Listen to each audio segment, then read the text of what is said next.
For county commissioner, trustee, and civil court clerk. The state primary includes the race for governor.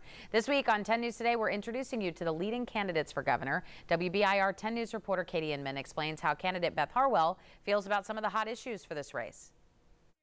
Beth Harwell has been the Speaker of the House of Representatives in Tennessee for 8 years.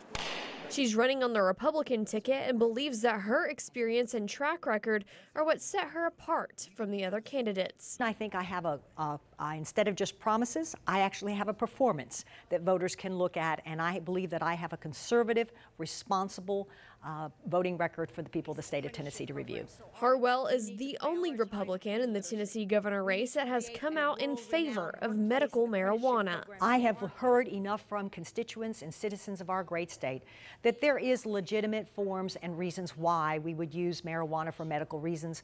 I am not for recreational use, but I do believe it is cruel to withhold that God-given plant from people that could benefit from it. Now, the gas tax increase is something she is a supporter of, saying it's a good fit for Tennessee for multiple reasons, including more broadband access across the state. We need good roads. Roads plus a good education plus broadband equal good jobs for Tennessee, and that's what we all can agree on.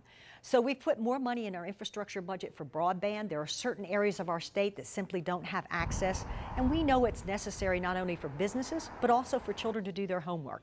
So we put grant money aside for that, and I'm very proud of that. And you can find early voting locations online at WBIR.com, as well as the section featuring the answers from every candidate running for governor. The last day for early voting is July 28th. Election Day is on August 2nd.